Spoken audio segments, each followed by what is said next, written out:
Tozali na ville province de Kinshasa. Bienvenue sur votre chaîne Congo. Investigation Yalelo et Bandi. Espoir Ibandouloula, votre journaliste préféré. Oyo bolingaka pe bopesa biso confiance. Merci.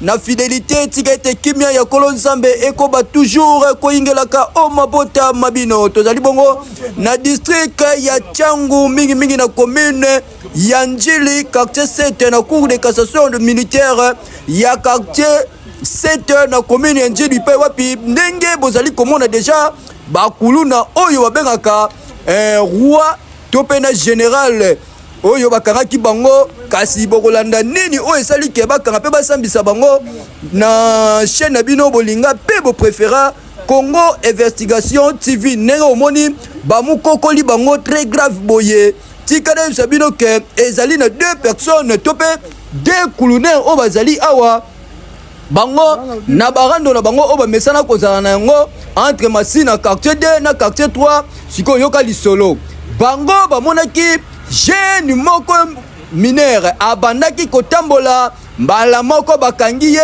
moko yebisi muninga ye tana elonga petio omone bien te ye azala na bana okuna mbala moko pe petiango tellement azalaki minere aluki akima akimi te bamu récupérer ye tika na yebisa bino ke bamu tout est très grave na ne moko kosakana te petiango heureusement que azalaki pe mo makasi aluki akima ti ake okota na toilette ya batu mbala moko bakoti ti na kati ya toilette wana s'il vous plaît baluka ye bamona ye te nzambe pe alalaka te mbala moko pe la police ya simba bango kanga bango tout la musi ya zazala nde moko osakana te bamu yebeli na bango nzela nsima nango pe peti wana bamema na dispensaire oyo ezalaka mwa quelque part wana azwa premier soin kasi tika na yebisa bino ke peti yango bamukukulaki na liboko ekatani kingo kutu koloba te ebongo ntango otangisa biso na panzi muna bazwaki vraie cicatrice moko ya kosakana te papa na ye très fâché na ndenge moko kosakana te très fâché na ndenge moko kosakana te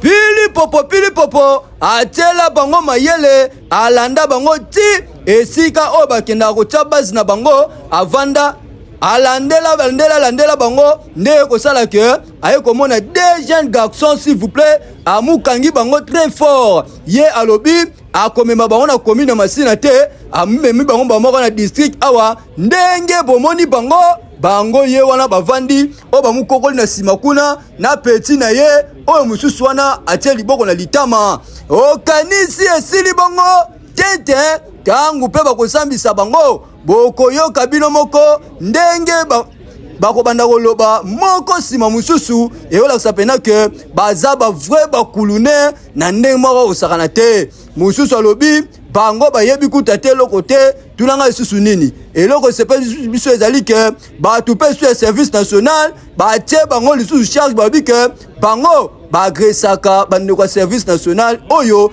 ezali vraiment soni pasi pe mawa liboso ya bajuge ya makasi ya République démocratique du Congo bayaki mpona koluka kokata likambo yango na biso pe Congo Investigation tozalaki wana toujours na compte ya kosala mosala na biso ndenge esengeli bokolanda bino moko ndenge basambisaki bango pe dossier yango ezali bongo à suivre bokolanda yango na mikolo oyo ezali koya kasi tokotikela bino botala ndenge nini événement yango ebandaki pe esukaki bolanda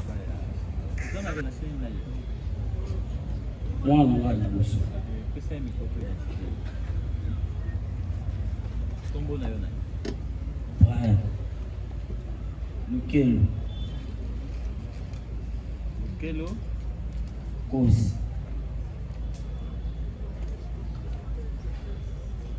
Kombo mosusu mindele Ryan Obotami wapi? Le 4e Le 9 Le 9 Petit souci du micro ici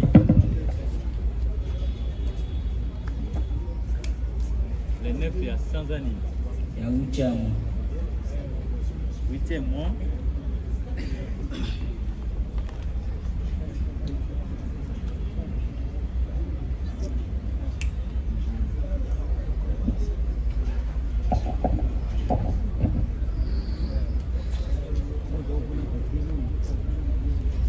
20e mois. Année nini? 2011. 2011. Kombo ya père na yo ya kotaka. Yani Mikelo. Même ceux qui azali. Azali wa kufa.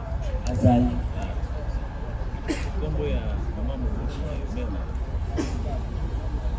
Mbombo Basha. Mbombo Basha. Azali wa kufa. Azali.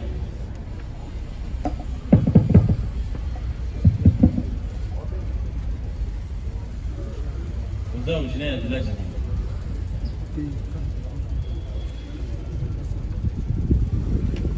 Toka. Secteur. Logo. Territoire. Peixe. Pêche. Province. Wama. Tano va dire.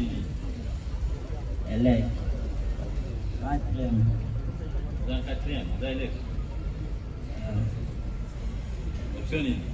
Elec. Élève qui a raté. Électricité. Ça célibataire, divorcé ou C'est marié ou Elec. Bota? Oui. Vous savez la radio? Nakimbanifa. Kibajisi. Wanji wapi? Na Masina Kauchi. Avenue, ça avenue nyo. Kabama. Masani. Siko nusa wende. Manene nyuko. Quartier, Kauchi di. commune, Masina. comme vous savez, c'est ça, Mtani. Ça, Mtani, là. La sala elute. Ah, de l'autre côté. Ah. D'accord. Mais ça, il faut y aller.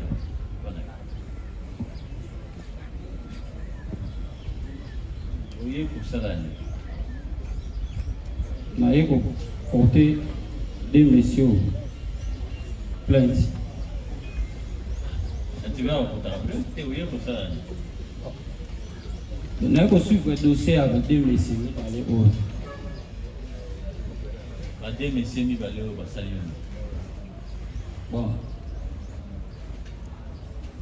Bango ni baza boye nayebi bango bien. Ye général HR, ye roi Dologuchi. Basala ba makamna boye ba kuluna ba kundaka ba direction tokipa bango te. C'est là, ça, on va comment on va là. Général Lani. Yamboka HR na roi Dologuchi.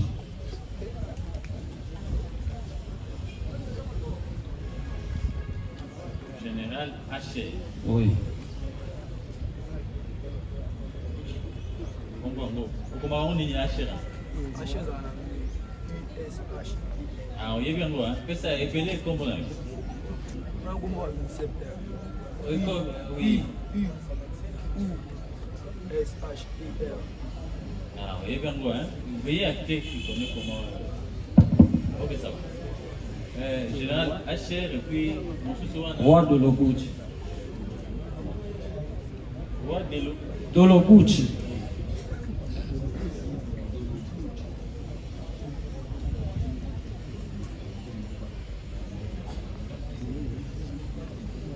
Oui, les suivants, on a, comme on a écrit, comme on a une année. Oui, il y a opération. Comme on a eu. Roi Dologuchi. Roi de l'Ogo, c'est ça, il est où, mon Dieu? Ye roi Yamboka HR général.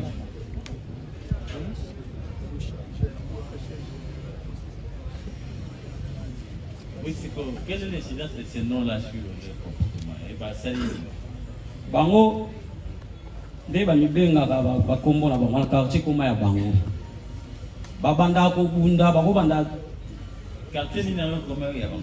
quartier D Masina.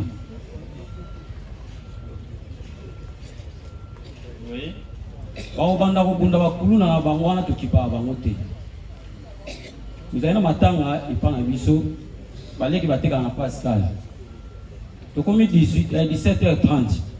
na bengi mwana na bia ke benga ba papa leki noti ko tona matanga bango ba wela ka mbongo yake na prince balikani nzela na papa leki na ye direction bango banda bunda kuluna ya zozonga na direction akota venimo fish akutana bango ba telemisi yo zala ka wapi ye pala si bango popso bango bazali kolo direction kulumba mtekabo libisu biso zana si tant ka laksi na zara na se babandi befe na babandi ko bete ba machette babeti ya liboso na liboko abare akimi na lupango mo za pembe na avenue fish wana ba koti na lupango ba bimisi ba chuba keso ilo mo a na ba video na mona telefone basa si mona na ndenge mo boye mwana zo ya papa ta kutotindenga na zuye to zongi tina fish wana dispensaire mo za tellement ndo senye to na tiki wana na ndo sala banquette ngamoko na kena tuni na venyo na bazoksi mona mo a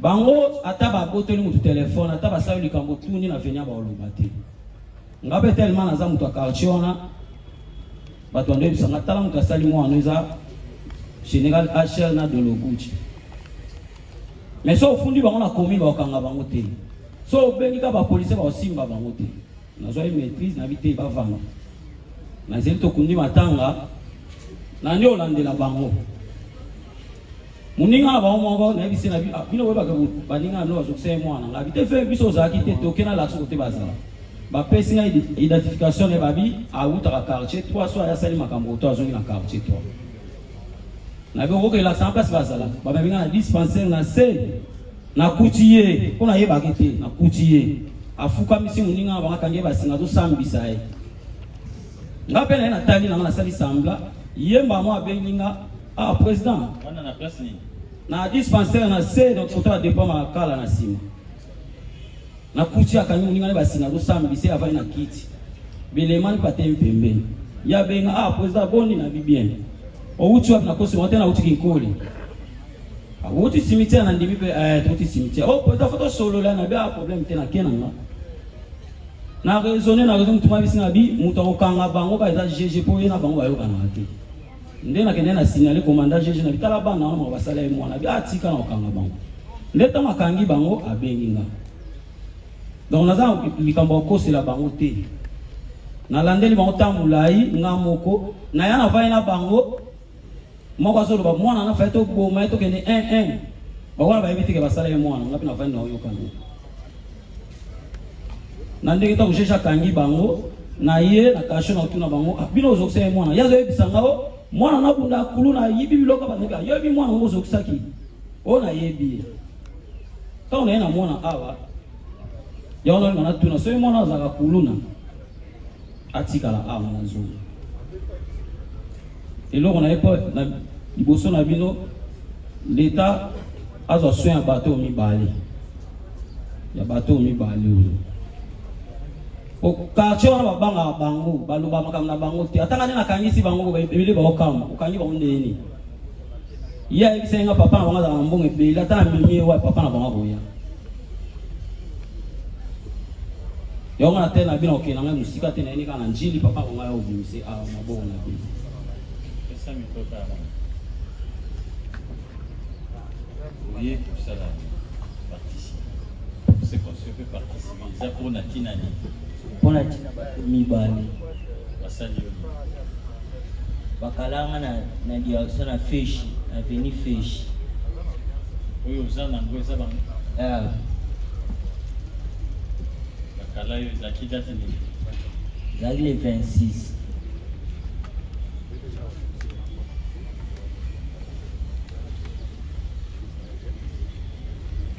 bakala yo basali yo na haya na kuchi fish na mwenye dia so watu basati na kuta ka fish na dia so na mususu na kukuta na kuta fish kuna kutana ba 18 ya basali yo ni na kutana ba timu panda na simo kana panda na ngam ba mo wa muna ya misili shata wa ndio beta ma alingabe tana mkutana na chelo huko kwa kuna tolo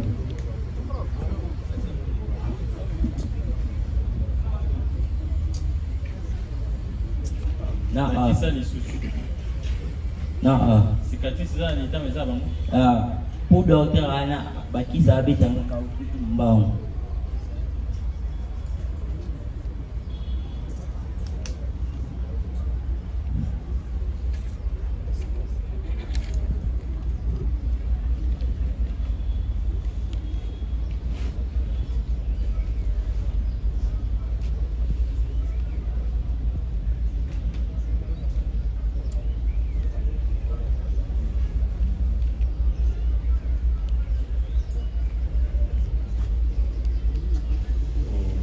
Ipaka bango ndenge nini na bakiso. Ba bango te. Tawo ni na zuni ko tatwa. Na isi bomba ya mbate makana kuna na fish bakalima. Yawe akimba mwana fish ana abanjo tuna. Ndiba yitisa ke. Ye atinda kyo kende kusala ni. Nalo binga bapale kina biso na prince.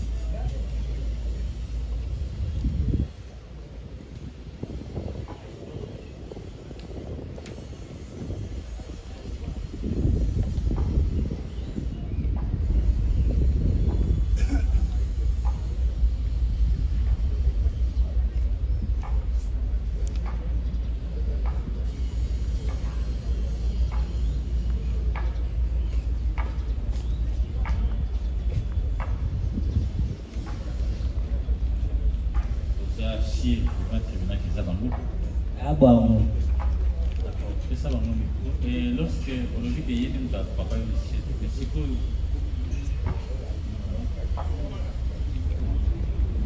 Yé, on a vu que yédi muta papa qui ici. Abisika nyon somi sa tuana.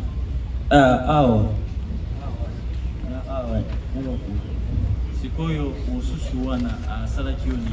Ya sala ngelu tembe bazai bon. Sala ngelu te. Nazaki sur place.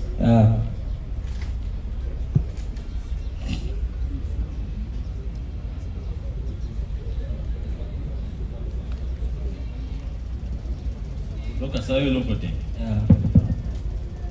Et comment l'ongo ici va blessure en négatif dans l'ongo qui n'est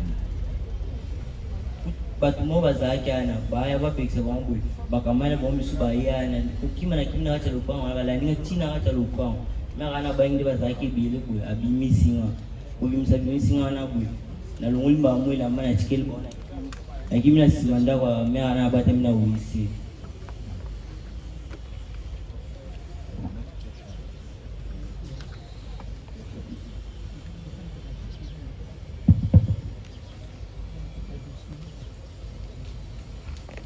D'accord.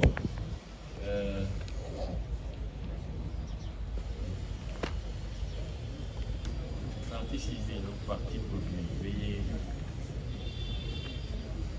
complicer ces pièces qui sont versées au dossier.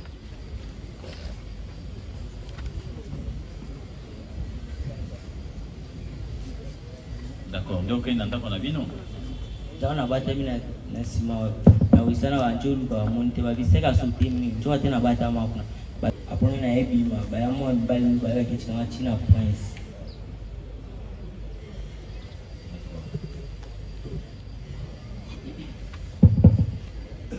Revenez, vous pouvez maintenant réagir. Ok. Au-delà de ça,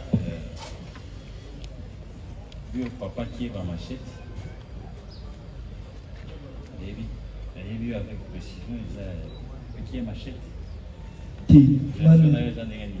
Ngana eno to ibanite tukutana te ape mutu watu na umwana nzira tunega yo utiwa swaza mwana ngambu kuna ebike ngambu na ngambu go kana ti saka mutu motela waya kuna na muno kwa mpapura tuneke yo utiwa kusafuna iba process libosko ma ebieti bazolo ba service ni pour identifier ba ndenge yazolo ba kana tuni yo wana service moko bo funa identifier kaka ndenge yazolo ba na tuni seke pa para tuni ando tuna batebele ke go utuwa tu ya ikaye mun na mun ke nzela pona no tuni ga ke utu po histoire ya beta bana tisiko ma ebe ngote histoire ya beta bana tisiko na ebe ngote na zalate o même peu mon pèse peu en mon salima amutu mtima ni moza témoin a pas changement mtima ni moza témoin ya teninga za bomo ayebi ngate ngana yebi ete to mona na te ata pa bango na mona ete pa mona ngate ni relation ngana ezalaka ebonga te kena abotela eloko mpona betete lisheti kena tunikaka te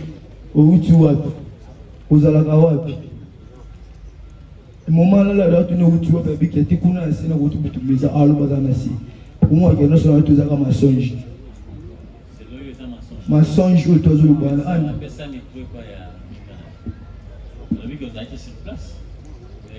pour faire partie de l'entreprise, on a oui, ça va. Kyoto, pour Mabango, pour Boto la Biloko. Tu es invité. Invité. Tu es bien monté. Vous avez quelles relations au niveau d'un Nanaï. Oui. Pire vira. Pire vira. Vous voyez à quelques appuis bien. Et relation avec les basées sur lui. La même temps, les appuis bien, vous voyez, la relation est basée sur quoi, effectivement? Relation avec les alliés Kalar, qui pire quand ils allaient, staff. Et bien, il pire tout le monde a eu un banane. Pire vite, tout le monde a eu un banane. Staff, pas tout le monde a eu un staff. Les musiciens, nous allons pendant staff les bases de la musique. Ah, base de la musique, hein? Base na bino eza basé wapi? Pardon? Base na bino eza basé wapi? Na Pascal, tu na Pascal, tu pensa na pe dia tu bota.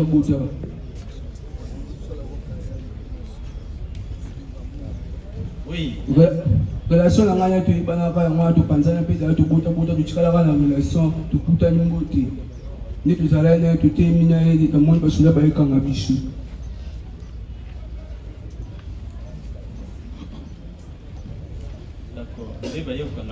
Oui. Qu'est-ce que vous vendez dans la salle? Tu es le maître de la musique na bino dans l'orchestre. Et la musique tu anda yekula papa, ngaya tu anda yekula musique. Utika na bisho ngope kala. Tu es orchestre tu anda yekula pour ça orchestre mais si ba ki tika tu commences à ba vie mushishi. Comment couper tika na salle. Bon taper moi na pinda. Ministère au-delà de ça, il y a... Président, pour la parole nous accorder, nous tenons d'abord à vous informer que, vous rappelez quand même, que les faits pour lesquels ils sont ici, c'est d'abord leur implication dans l'agression des agents des services nationaux. Ils sont parmi les chefs, c'est là qui sèment la terreur au niveau des quartiers des Trois. Ils sont tous là, comme on est en train de l'appeler, général et roi. Et pour sceller leur intégration, soit leur participation, ils ont mis des tatouages sur les poitrines. Au niveau de l'électorat, si vous les demandez d'offrir, vous allez voir, ils ont mis des cachets partout, même dans les mains, sa tête, les groupes. Donc pour faire partie de leur écurie, vous devez mettre des cachets dans les tatouages. Si vous les demandez, d'ailleurs nous les demandons, monsieur le président, de pouvoir vous montrer ce Fongola, voilà qui est président, et l'autre on a dit non. Ça suffit comme ça là. Vous voyez, monsieur le président, c'est... Ça veut dire quoi effectivement là? C'est faux. Qu'est-ce que tu dois faire dans Nzembo et Zobimana Mounoko? On a battu qu'est-ce que ça fait dans le tatouage? Ah, tu vois la vie d'actrice au travail qui était un peu le bilan. Non, qu'est-ce que les tatouages là peuvent ajouter dans Zembo Zoyemba pour la personne? Tu ajouté l'autre, l'esthétique qui est artiste. L'esthétique qui est artiste, les alarmes. Elle était bonne. L'autre est là aussi, l'autre est là peut vous montrer. D'ailleurs, vous allez vous rendre compte que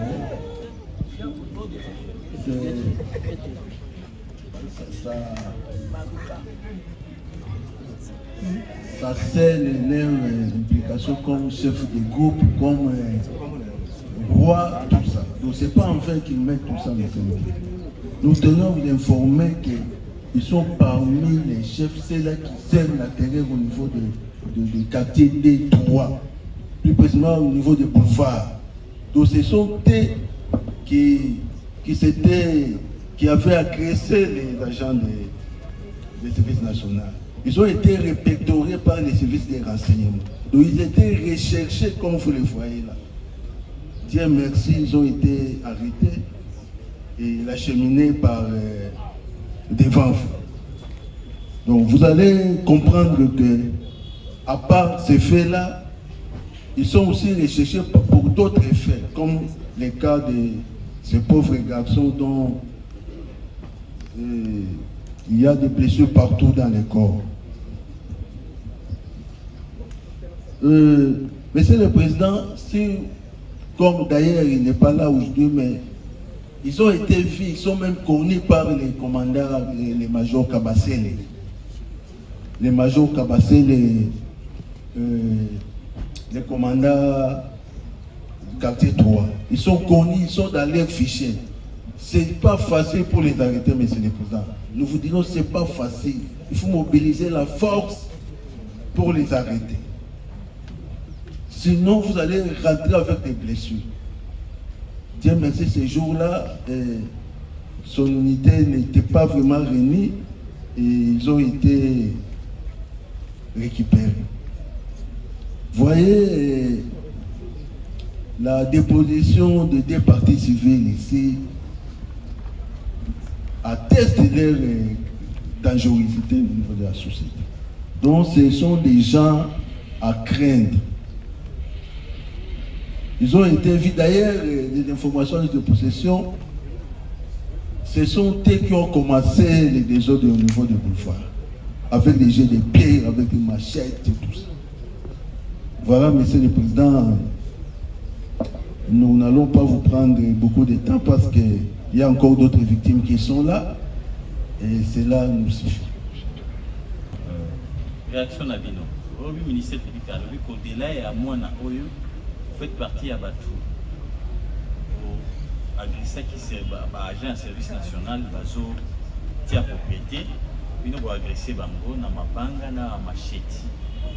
Réaction à eux en Vous allez pas dans ma cambouana. C'est dès les micros à votre réaction à eux en par rapport au plan. Donc ça parmi Batou. Équipe où il y a attaqué qui est à bâtisseur de la nation, pour le bas, le 8-8. Tewana ebite ndako na biso na koto na vandaka na boulevard ezanga bisensa makasi mpona kolonga kuna na sala vuya na koda service national. D'accord, partie civile. C'est dès le micro là. Votre honneur, je vais aller tout droit à quelques questions. Oui. En commençant par une courte observation. Oui. Au regard de cette instruction, vous avez remarqué que la partie civile de tout à l'heure vous rappelle l'adresse de M. Lomami, qui celui-ci résiderait au quartier 3, mais comme dans plus autres cas, il siège, il règne à mettre au quartier 2, mais le quartier 3 est le quartier de la zone des événements de la présente cause, y compris son acolyte. Dans la même observation, M. Lomami n'a pas nié par devant votre auguste tribunal qu'il est réellement le général Hacher. Il n'a pas remis en cause ça.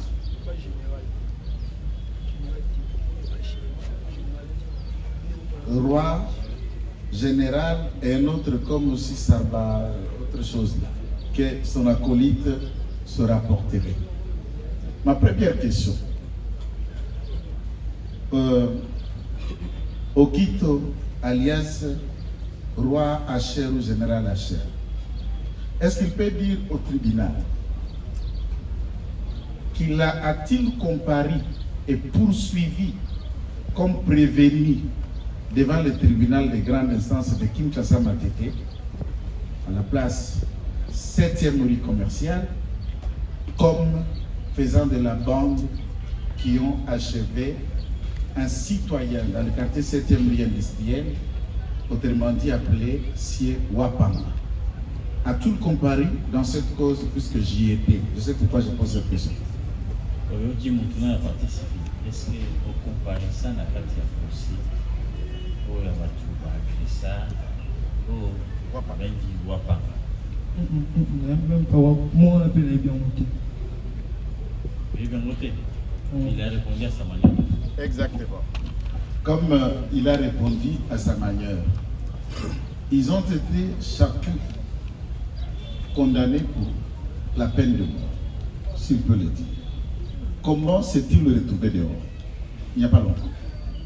Comment vous mis Libanda alors que vous êtes condamné Aïe. Oh, tu m'as dit. Non, non,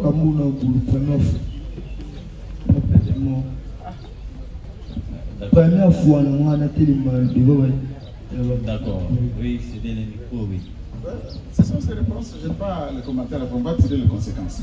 La toute dernière, vous comprendrez au moins que la bande qui ont agi valide le général, et je ne sais pas si c'est puis général, colonel, je ne sais pas dans quel grade dans le monde, a coupé.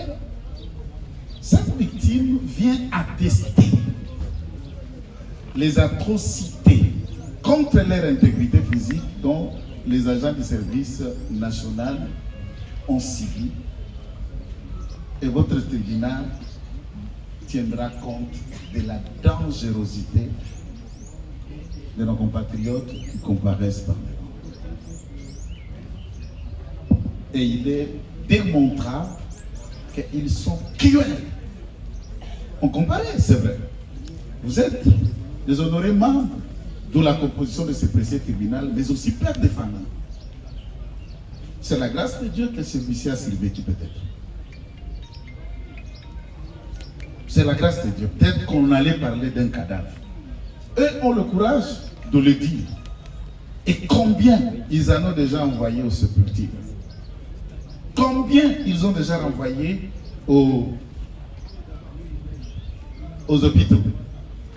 Il s'agit bel et bien des agents du service national qui sont formés. Ils sont des paramilitaires, sont formés, s'ils n'ont pas égard aux agents de l'État qui sont du service national. Qu'en est-il des paisibles citoyens?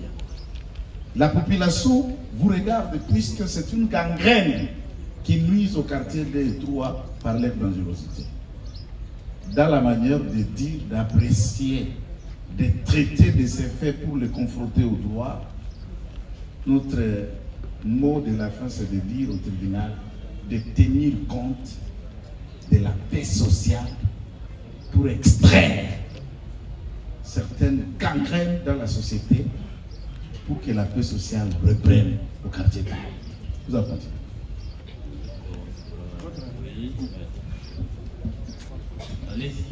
Merci, Monsieur le Président. Nous avons une question à faire poser au prévenu Quito. Monsieur le Président, si le tribunal peut faire poser la question de savoir au prévenu Quito, est-ce qu'ils avaient des antécédents avec la partie civile? S'ils avaient des antécédents avec la partie civile, le fait de blesser notre client qui est par derrière vous. Est-ce que vous avez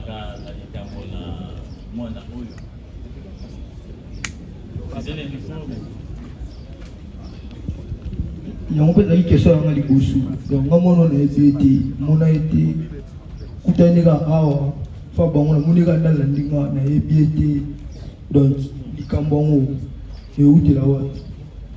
Il est venu au Kumbo, la matin, sur le temps, on a peine à Ebina au Kumbo, à mon appétit, et puis, on a dit, mon appétit, Likambongo, Boutiga, mon oui, mais une autre question?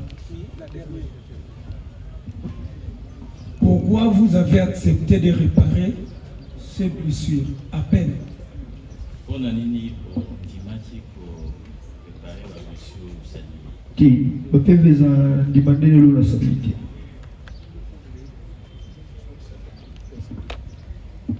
Le tribunal va tirer les conséquences. Merci.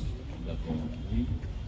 Merci beaucoup, Monsieur le Président, pour l'octroyabilité majestueuse de la parole. Nous avons 3 questions à faire poser par devant votre auguste tribunal.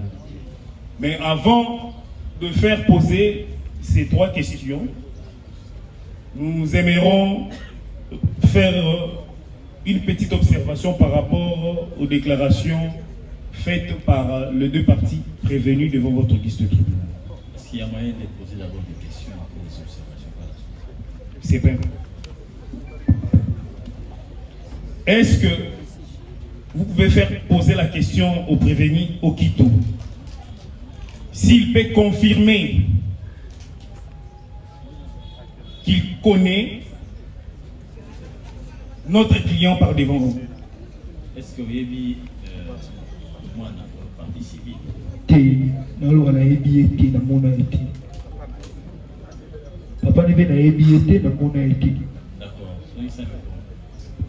Merci beaucoup, Monsieur le Président, votre honneur. Vous allez vous rendre compte que nous, partis civils dans la présente cause, avant que nous puissions acter notre comparution, lui-même, le prévenu Okito, a reconnu, sinon il connaît M. Yannick ainsi que son fils. D'ailleurs, nous étions surpris. Quand il a appelé ces noms-là, quand il a cité ces noms-là, c'est en vertu de ça que nous sommes approchés. Maintenant, comment est-ce qu'il peut expliquer qu'il ne connaît pas M. Yannick, ni encore moins son fils, mais avant que nous puissions comparer, il a pu citer leurs noms? Est-ce qu'il peut nous expliquer un peu? Il a répondu à sa manière. Poser une autre question. Je ne sais pas s'il ne va pas répondre de la manière dont vous voulez. Voilà. C'est une autre question. Nous voulons que cela soit noté. Nous allons en tirer toutes les conséquences au moment de la plaidoirie.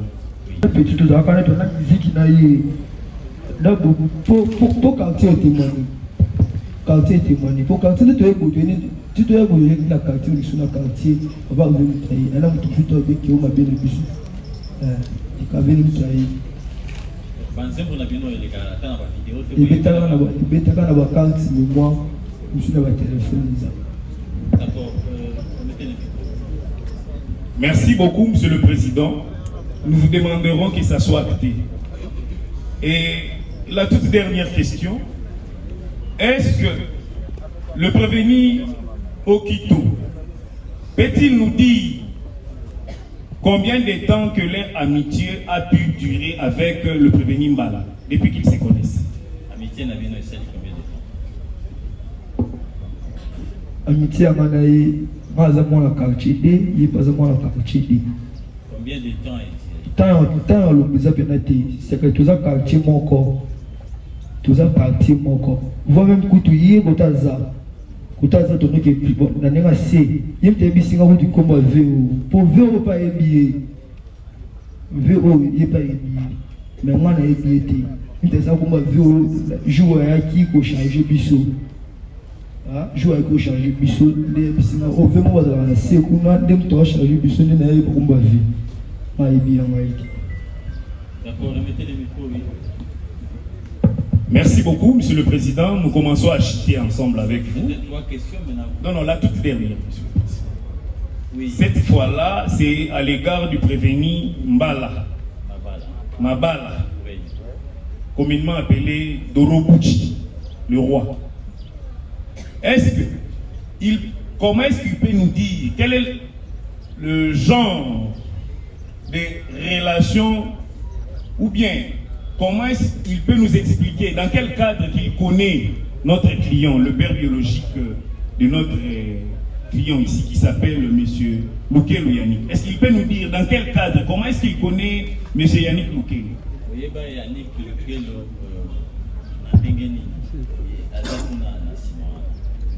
avec Kauchi, douane Kauchi moko ici comme moko. Na ebi panchi moko de ça na panchi moko na ebi. C'est la dernière. Oui, prenez les. Merci beaucoup, Monsieur le Président. Est-ce que le prévenu Mabala plutôt, excusez-moi, peut-il confirmer devant votre guichet tribunal que l'autre camp, avec là où ils ont l'habitude de fréquenter, ne s'entendent pas? S'il peut nous confirmer cela devant votre guichet tribunal. Vous confirmez que quand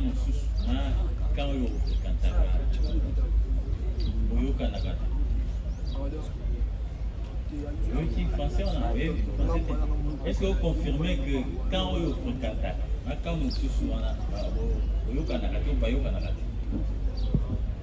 vous n'habitez ma bana kaucha na kuna matajikulo ya kitaka ya mtu akanyula mati lubuti tunatufanda mpanchi mwana bango kuna isi.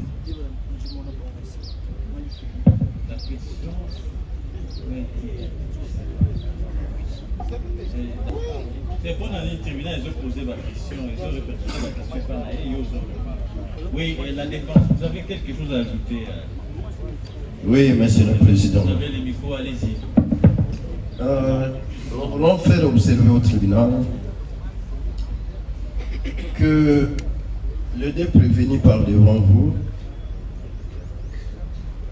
ont de noms que leurs parents les attribuent. Il y a Okito, il y a Mabal. Et ce qu'on est en train d'ajouter par la partie civile, les généraux, c'est dans l'armée et partout dans la police. Donc aucun général n'est ici parmi les deux. Il y a Okito et Mabala. Première des choses. Deuxièmement, Monsieur le Président, on a fait observer des tatouages. Les tatouages ne font pas partie d'une infraction. Nulle part dans l'arsenal juridique congolais, la partie civile est d'avis avec moi. Nous avons vu partout, il y a des catcheurs où on voit américains partout. On n'a jamais poursuivi quelqu'un pour des tatouages. Ici, là, ils ne sont pas poursuivis pour terrorisme. Est-ce que vous pouvez poser des questions? Permettez votre honneur, ce sont des choses, on les a même déshabillés ici. Pour montrer, c'est pourquoi nous aussi, nous retournons là. Pourquoi on les a fait voir ça? C'était au tribunal toujours. Alors nous avons intérêt à dire cela pour une bonne audition aussi et pour révéler aussi la religion du tribunal, que ce n'est pas des tatouages qui les fait voir que ce sont deux malfaiteurs. Ce n'est pas ça. Tant nalandelaki baobomba bakombo na bango. Allez après mikolo ye so na kosa na kutie kiri na bango bavani ngapene na vani baba yeba iteke mtu azoksi mwana nga ye abenga président Fongala photo sulula na kutie au sambisa muninga na boka ngela si ba toza ba quartier mo basa ba kuluna basimba ka machette ba bimisa ngo même na misu na biso bazokunda moya okipe makambo na bango ezate o ba défendre pour tout ça que ça tribunal même pour le coup et l'avocat moi comme défendre bato non veuillez retirer baza pena ba kulu na so ko ba ba ba kulu na retirer papa kolobase pour le coup et la na retirer parole mais bango mi bale baza ba kulu na papa ba bimisa ba machette na ba misu na biso biso za ba yara ba ya quartier. OK ça va ba boto le rappel na misu na biso moi to kipe ma na ba to kipa raté so na ye pour na moi na ba sali on pas moi. OK d'accord mais kolobase que mokolo na retirer papa. Ah d'accord, une autre question oui. Et deuxième question à la charge de l'enfant. Il a confirmé que c'est Okito qui le avait blessé. Et d'après les pièces, Monsieur le Président, nous avons vu que c'était vers 12 heures où tout le monde passait. S'il peut nous dire, lorsque Okito lui blessait, Okito s'était habillé comment?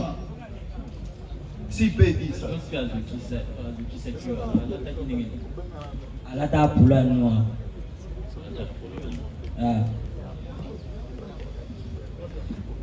Monsieur le Président, par rapport aux allégations du ministère public, le ministère public vous dit que d'ailleurs, ce sont nos clients qui avaient commencé à agresser nos compatriotes des services nationaux.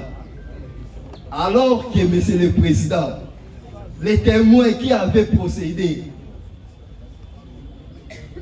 aux arrestations de tous prévenus qui sont ici, il vous a dit que lui avait arrêté que 7. Alors que ces prévenus, lorsque les témoins vous confirmez ça, ces prévenus étaient ici présents. Mais pourquoi pas que les témoins avaient indexé aussi nos clients? Cette question, vous la posez qui? Non, c'est une observation. Maintenant, la question, nous allons poser au ministère, que votre tribunal va poser au ministère public. Parce qu'il dit que ce sont nos clients qui avaient commencé à agresser les gens des services nationaux. C'était quand? C'était à quelle heure? Qui a vu nos clients blesser nos compatriotes des services nationaux? S'il peut répondre à notre question. Tala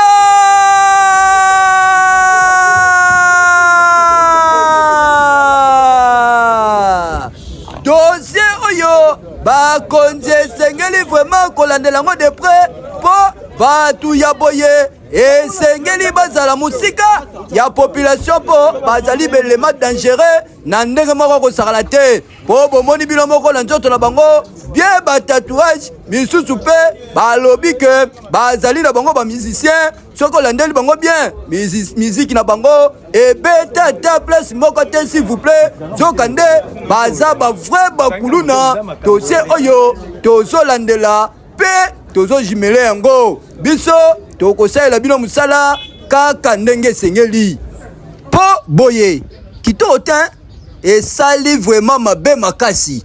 Le DG compétent Enoch Bita, est-ce que na kosi?